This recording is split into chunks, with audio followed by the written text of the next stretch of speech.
My 53-year-old male, daughter, 31-year-old female, recently announced her second pregnancy to the whole family, who was delighted as she has been struggling since her first one. My brother died at 27, I was 21. My mom was always a very career-oriented person. We own a family business, which he was supposed to take over. We never talked about him, ever. 1 month after his accident, she had already erased his name from all the official papers, got his belongings sold or given, and took me as her successor in his place. I was angry at her for showing no empathy, at my dad for saying nothing and letting his son's memory be scratched over like it was nothing, but still, I said nothing. I got married to Jenna, 55-year-old female, a good friend. She was there for me through tough times, when my brother's absence was unbearable. We had 3 beautiful daughters before we got divorced amicably. We're still friends to this day. I got remarried to Sam, 50-year-old female, under my mother's advice. We had kids, and she took over my mom's business, as she was more fit than I in those matters. Everyone knows of my brother, even though I never talk about it, because I just can't. I know I am at fault for not wanting to stop grieving, but I do not know how to deal with this loss, either way. Helen is now fixed on giving her son my brother's name, not because she wants to honor him, as she never knew him, but because it's pretty and unique. Jenna told her it was not a good idea, and that there were plenty of pretty names she could use. But she is making it personal, even though she knows how painful it is for me. Sam is totally on her side as she finds me irrational and stupid. She treats me like a madman and told me I have no say in how Helen deals with her kids.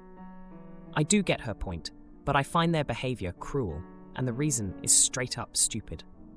I could have understood if Helen was not so impersonal, like this name meant nothing, just pretty and unique. Am I crazy for refusing to let her use a name that means so much to me, that brings so many painful memories to mind, for a reason as superficial as that? I asked her, and she brushed it off, saying after so long it doesn't make sense to still associate his name with painful memories, instead of creating new ones with her child. I don't understand how giving his name to someone else will erase the pain of losing him. People grieve differently, and I was never one to talk about it. But just that one time, I would like for them to let me be. Helen said I was being self-centered, as everyone found the name pretty, and I was just trying to make it about me. She and Sam are not believing my pain to be genuine. They are now siding together and have been talking to my other kids, who are taking turns to make me change my mind. I feel cornered. And except Jenna, nobody is actually trying to see things from where I stand. I have been resenting my mom for this my whole life, and now my own family is being dismissive about my brother's death. Am I the jerk? Now for a few comments before the update. Comment 1. You're the idiot for this. Am I crazy for refusing to let her use a name that means so much to me? She is a 16-year-old. It is her baby, and you are not in a position where she needs to ask your permission. I am a bit confused by your stance, to be honest. Your brother has been gone for over 30 years.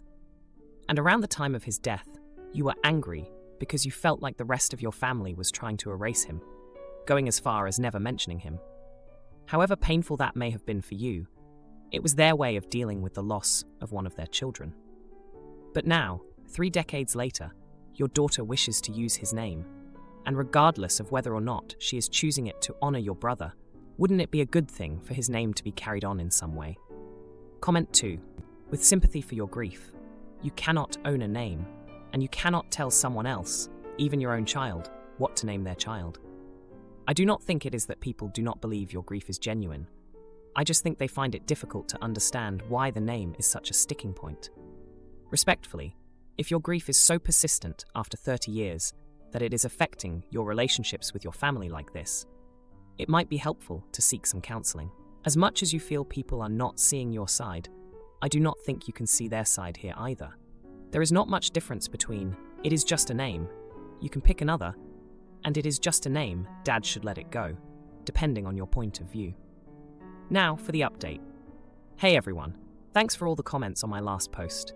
It's been a busy couple of weeks, and I've got quite the update for you all. So, after I shared my feelings about Helen wanting to name her son after my late brother, things got even more heated. Jenna, my ex-wife and still a good friend, tried to mediate between us. She reminded Helen of the time when we were all younger, how the loss of my brother had hit me like a ton of bricks. Jenna had been there, holding my hand through the darkest days, and she knew the weight that name carried for me. Despite Jenna's efforts, Helen wouldn't budge. She was fixated on the name, and Sam, my current wife, was backing her up every step of the way. Sam and I had our own history. She was the one who stepped into the family business when my mother decided I wasn't cut out for it.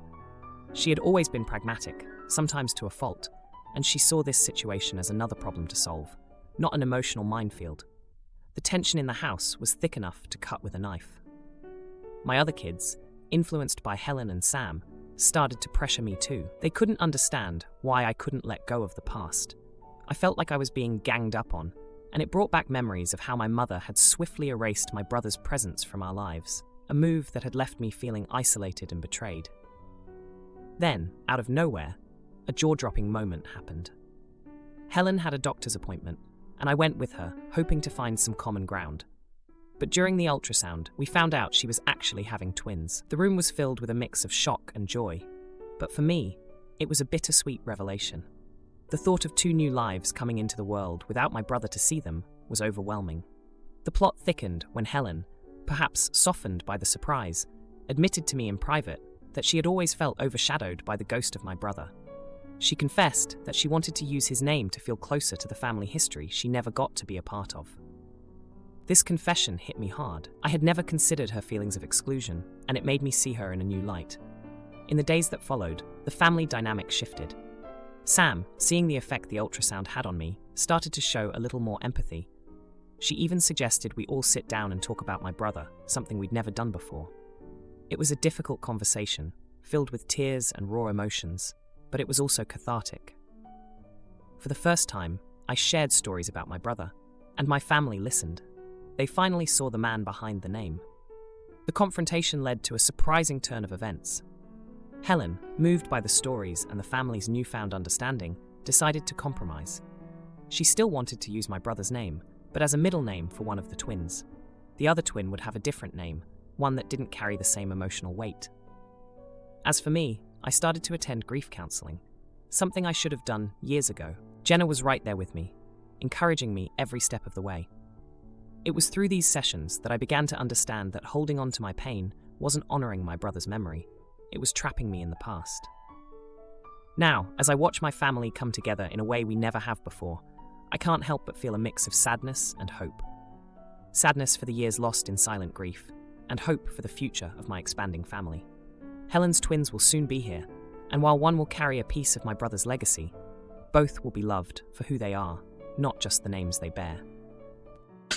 Boyfriend wants to join my 10-day horseback riding vacation, despite his knee and GI issues. I let him come, but he regrets it on day 5. I planned a physically extensive vacation, horseback riding through the mountains for 10 days, prior to getting into a relationship with a guy that has a bad knee and a bunch of GI issues, including being an extremely picky eater and unable to drink plain water. When I told him about the trip, he immediately asked if he could come and if there was space on the excursion. He was really excited that something like that exists. He used to ride horses when he was a kid. When I pointed out that he will be on horseback for literally 10 days, hasn't even ridden a horse in 12 plus years, will have to eat whatever food they provide and sleep in a rough campsite on top of all these health issues, he said he would just bear it. I told him he should research the trip and maybe go ride a horse locally somewhere. He had no interest in that and instead went to Boot Barn and started buying cowboy clothing. His knee issues are significant. If something happened, he could really injure himself further, and he is on state health insurance. It's not great care. He kept talking like he really could do this trip. He cannot even walk more than a mile or 2 and cannot go hiking. How could he possibly ride on horseback through the mountains for 10 days? I literally turned into his medical assistant for physical work and his GI issues. His lack of concern and inability to think realistically struck me. If I go even a year without riding a horse, even just 6 months, then I am in serious pain after 2 hours of riding.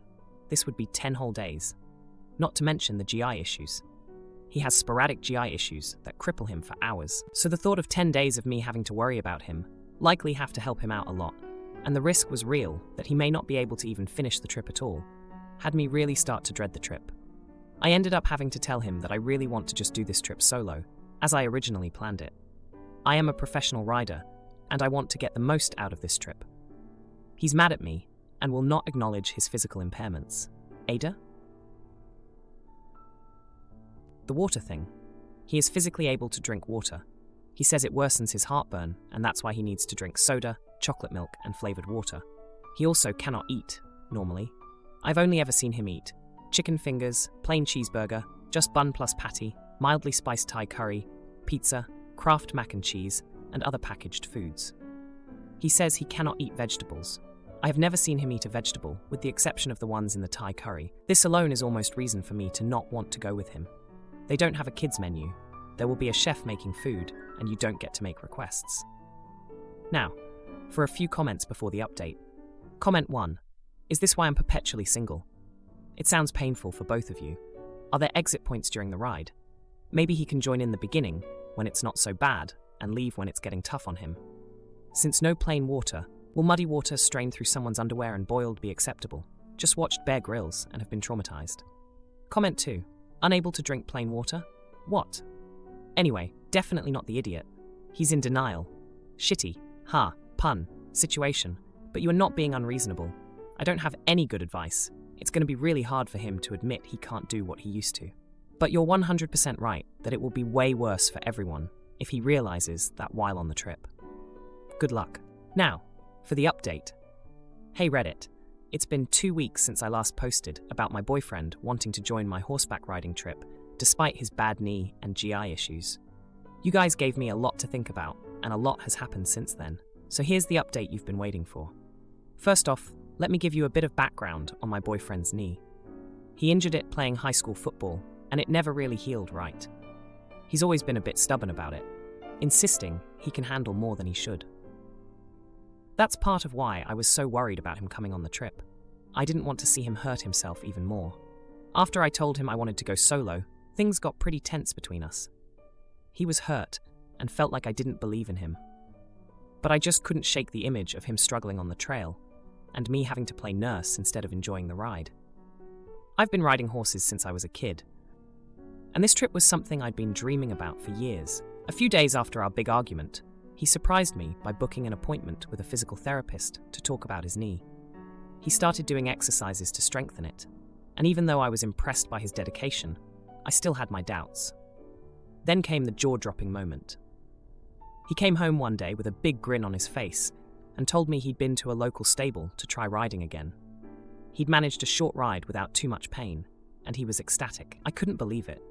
He was actually taking my concerns seriously and doing something about it. But the food issue was still a big problem. Remember how I said he's an extremely picky eater? Well, he decided to tackle that too. He started trying new foods, little by little. He even managed to eat a salad without making a face, which was a huge step for him.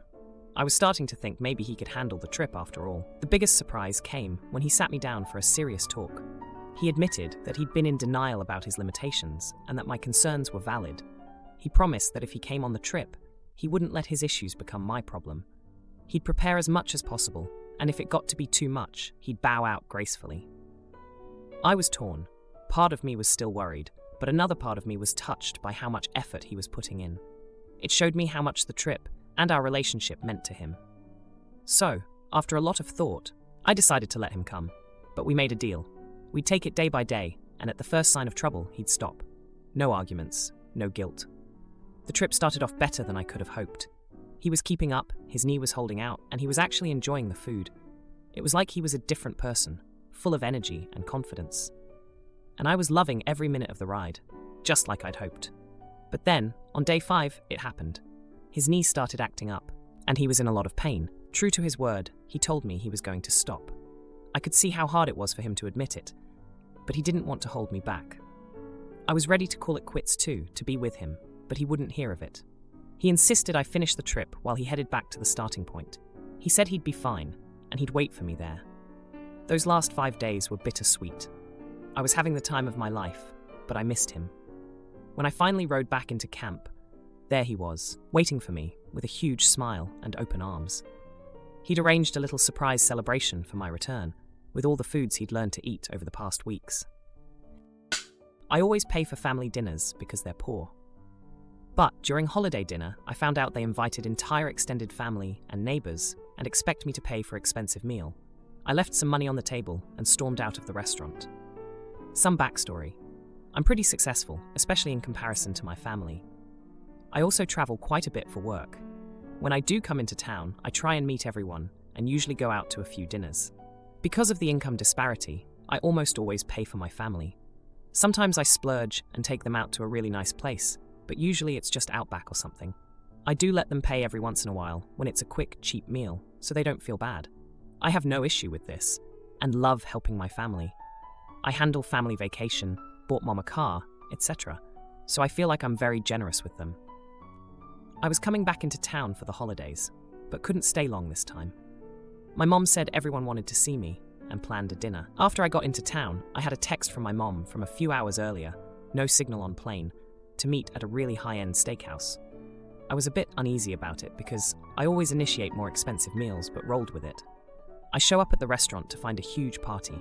My mom, stepdad, grandparents, cousins, neighbors, etc. Usually our family dinners are 6 people roughly. I don't have much family and very few I'm close to. This was almost 20 people. I didn't think much of it and ordered dinner. Then the neighbor of my grandmother, whom I've only ever waved to, offered a toast to me for being so generous and taking everyone out to dinner.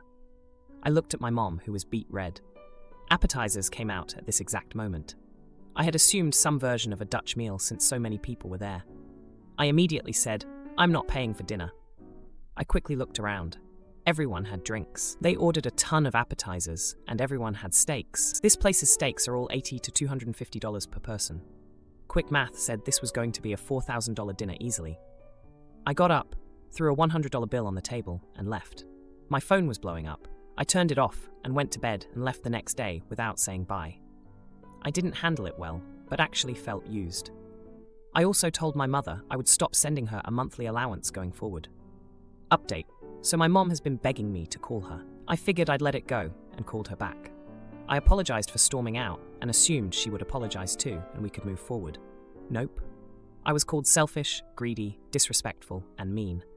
I asked how they could call me greedy and selfish after everything I've done for everyone. She said I didn't do that much and could do more. To be clear, I've bought her 2 cars now, helped remodel a bathroom, replaced their roof, new appliances, and paid for 5 to 6 family vacations. This is on top of a legion of other things. I got so mad I went scorched earth and told her that nobody would be receiving any more help if they weren't appreciative going forward. I called AT&T and cancelled the 6 lines I was paying for everyone, cancelled the internet I was paying for, changed passwords on the foyer, or cancelled all my streaming accounts, kicked their cars off AAA, kicked her off my insurance, car, and cancelled the credit card I'd given her. No more free rides. Update 2. Since everyone has been asking, here are the updates. Nothing major. So after I left, my niece, who was not there, so third hand here, said everyone was in shock. They tried to cancel dinner, but the appetizers and drinks had already come, so they split a $700 bill and left. Mom's been calling. I'm avoiding her calls now. Her voicemails are each meaner than the last, so I just delete them now. I told her I wanted time for us all to calm down, and I'll talk to her next month. I was uninvited from a cousin's wedding I barely know. They didn't want drama, but let it be known that they would like the present. That conversation could spark off a whole other "Am I the idiot?" thread. They were deciding where the family vacation will be this summer previously. That horse is dead now. I visited with my niece, and she told me that there is zero remorse or understanding.